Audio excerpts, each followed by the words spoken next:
तो आज हम बात करेंगे पार्ट्स ऑफ स्पीच की। पार्ट्स ऑफ स्पीच पढ़ना क्यों ज़रूरी है हमारे लिए, इनसे हमें क्या क्या फ़ायदे हो सकते हैं। पार्ट्स ऑफ स्पीच पढ़ना इसलिए ज़रूरी है क्योंकि ये हमें लैंग्वेज को समझने और उसे यूज़ करने में बहुत ज़्यादा मदद करता है। जब हम किसी सेंटेंस को समझना चाहते हैं तो हमें ये पता होना चाहिए कि ये वर्ड्स कैसे काम कर रहे हैं। हर वर्ड का एक रोल होता है। जैसे नाउन हो गया तो हमें पता होना चाहिए कौन सी चीज़ हमारे पास नाउन है, कौन सी चीज़ वर्ब है, कौन सी एडवर्ब है। पार्ट्स ऑफ स्पीच को समझने से हमें सेंटेंस अच्छी तरह से बनाने आ सकते हैं, उनका मतलब निकाल सकते हैं और अपनी कम्युनिकेशन को बहुत अच्छे से इम्प्रूव भी कर सकते हैं। यह हमारी राइटिंग, स्पीकिंग और पढ़ने में बहुत ज़्यादा हेल्प करते हैं पार्ट्स ऑफ स्पीच। तो एक एक करके जानेंगे कि क्या होते हैं। सबसे पहले है नाउन। तो नाउन क्या होता है? किसी भी चीज़ का नाम, जगह का नाम या किसी भी बंदे का नाम, जो भी इस दुनिया में है वो नाउन भी है, वो नाउन ही है। जैसे अगर आप एक रूम में बैठ के पढ़ रहे हो तो उस रूम के अंदर देखो ऐसी कौन सी चीज़ है जो आपको नाउन नहीं लग रही है। उस रूम के अंदर चेयर्स होंगी, टेबल्स होंगे, फैन होगा या और भी जो आपकी बुक्स होंगी, तो वो क्या है? सारे के सारे नाउन से। आप बैठे होंगे तो आपका एक नाम है, तो आप भी क्या होंगे? नाउन होंगे। अगर वो रूम किसी जगह पे जहाँ पे आपका घर बना हुआ है तो उस जगह का भी कोई नाम होगा, तो वो भी क्या हो गया? नाउन हो गया। इसी तरह अब हम देखेंगे प्रोनाउन के बारे में। तो प्रोनाउन को उर्दू में ज़मीर कहा जाता है, इसमें ज़मीर कहा जाता है।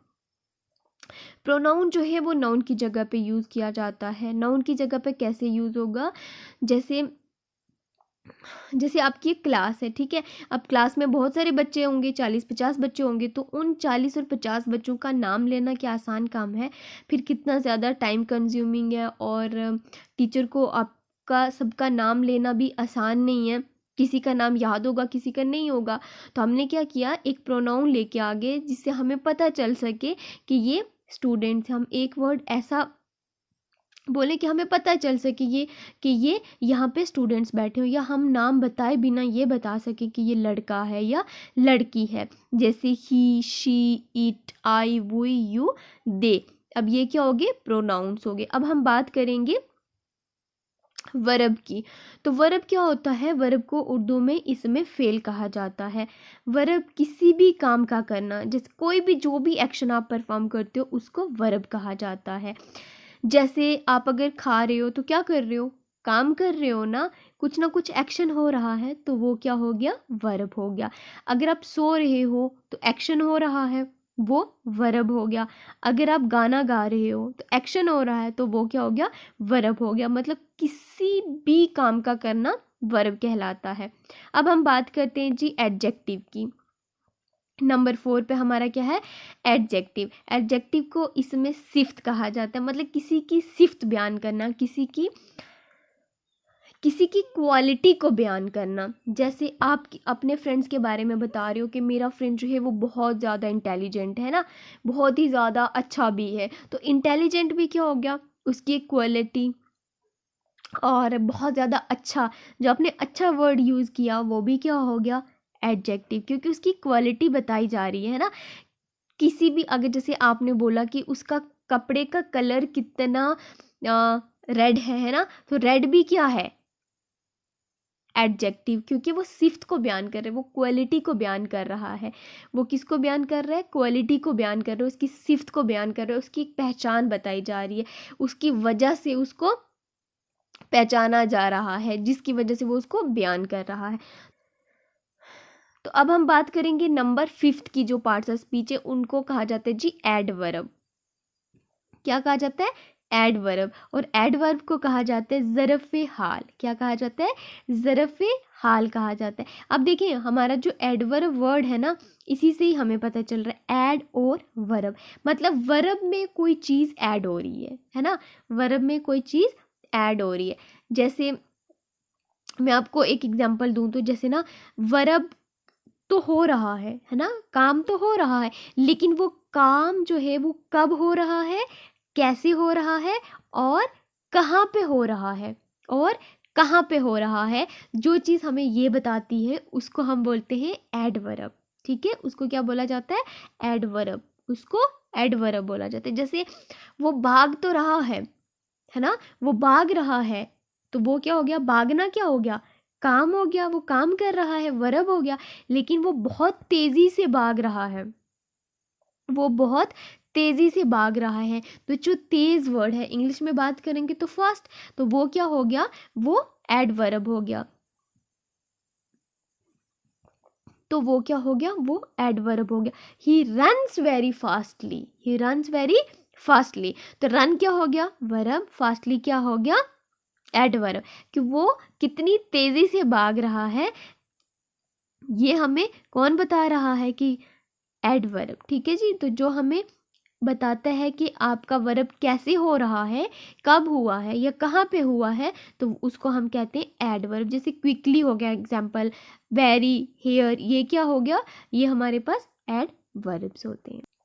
आई होप कि आपको ये वीडियोस अच्छी लग रही होंगी। अगर वीडियोस अच्छी लगती हैं तो वीडियो को एक लाइक ज़रूर करें, अगर नहीं भी अच्छी लग रही हैं तो भी क्या करें, डिसलाइक ज़रूर कर दें, ताकि मुझे पता चल सके कि आपको मेरी वीडियोस पसंद भी आ रही हैं या नहीं। और अगर हाँ कोई क्वेश्चन है अगर आपके माइंड में अभी तक जितना हमने पढ़ा है इसको लेके, तो आप प्लीज़ कमेंट सेक्शन में जाएं और अपना क्वेश्चन टाइप करें, तो मैं ज़रूर उस पर लाइव वीडियो लेके आऊँगी, ताकि आपके साथ साथ बाकी बच्चों की भी हेल्प हो सके।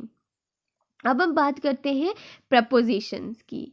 तो प्रपोजिशन को कहा जाता है हरफ़े जार। क्या कहा जाता है, हरफ़े जार।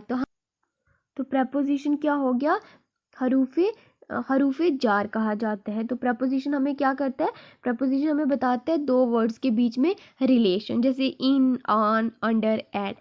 जैसे ही sits on the chair, he sits on the chair, ठीक है, वो कुर्सी पर बैठा है। अब देखो ऑन जो है वो क्या है, एक प्रपोजिशन है। अगर हम ऑन का यूज़ नहीं करेंगे, है ना, तो जो सीट हमने बोला है और जो हमने चेयर बोली है, बीच में कोई, इनके बीच में अगर हम प्रपोजिशन यूज़ नहीं करेंगे तो ये कंप्लीट एक सेंटेंस नहीं लगेगा। जैसे ही seats chair, he seats chair, तो देखिए कितना इनकम्प्लीट है और कुछ मीनिंग भी अच्छा सा निकल के नहीं आ रहा है। तो प्रपोजिशन मैंने पहले बोला दो वर्ड्स को जोड़ा। अब देखो चेयर और सीट्स को कौन जोड़ रहा है, ऑन जोड़ रहा है। ठीक है जी, अब इसी के साथ जैसे हमने ये देखा, जैसे हमने क्या देखा, प्रपोजिशन देखा, इसी से मिलता जुलता एक हमारा है कंजंक्शन। क्या है, कंजंक्शन। ठीक है, कंजंक्शन क्या होता है, हरूफे अतफ। कंजंक्शन को कहा जाता है हरूफे अतफ। जिस तरह से प्रपोजिशन जो है वो दो वर्ड्स को जोड़ता है, इसी तरह से कंजंक्शन दो सेंटेंसेस को जोड़ता है। क्या करता है, दो सेंटेंसेस को जोड़ता है। ठीक है जी, जैसे एग्जाम्पल एंड हो गया, बट हो गया, आर हो गया। जैसे मैं बोलूँ she is beautiful girl, she is beautiful but not intelligent, but not intelligent. ठीक है जी, अब क्या हो गया, वो खूबसूरत तो है लेकिन लाइक नहीं है। तो अब जो बट वर्ड आया है वो क्या है, हमारा कंजंक्शन। अब जी हमारा है लास्ट बट नॉट लीस्ट, हमारा है जी इंटरजेक्शन। तो देखिए इंटरजेक्शन को कहा जाता है हरफे तनबी, हरफे तनबी कहा जाता है। क्या कहा जाता है, हरफे तनबी। अब इंटरजेक्शन क्या होता है, देखिए जब ना आप इंजेक्शन लगवाने के लिए जाते हो, ठीक है, आपने दूर दूर तक भी नहीं सोचा होता कि जब हम इंजेक्शन लगाएंगे, या फिर आपके माइंड में भी नहीं ये चीज़ आती है कि इंजेक्शन, जब हमें इंजेक्शन लगेगा तो क्या होगा कि हमारे मुंह से कुछ आवाज़ निकलेगी, बट ना चाहते हुए भी वो आवाज़ निकल जाती है। ठीक है, चाहे वो जैसी भी हो। ठीक है, या फिर क्या होता है, आपने ना देखा होगा जब हम बहुत ज़्यादा खुश होते हैं ना तो बोल देते हैं, जब हम बहुत ज़्यादा खुश होते हैं तो कुछ वर्ड्स ऐसे निकलते हैं हमारे मुंह से, या सेंटेंसेस ऐसे निकलते हैं, ठीक है, जो हमने जानबूझ के नहीं बोले होते, बट वो उस मौके पे हमसे निकल जाते हैं हमारे मुंह से। तो उन वर्ड्स को, उन सेंटेंसेस को क्या कहा जाता है, इंटरजेक्शन। ठीक है, इंटरजेक्शन।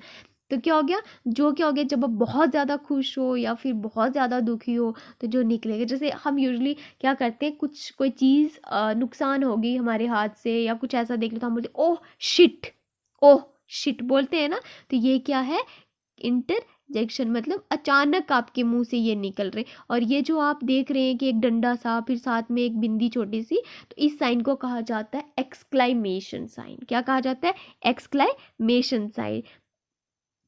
तो आई होप कि आपने इस वीडियो को एंजॉय किया होगा, और कोई भी अगर आपको पूछना है तो आप प्लीज़ कमेंट सेक्शन में जाके पूछ सकते हैं।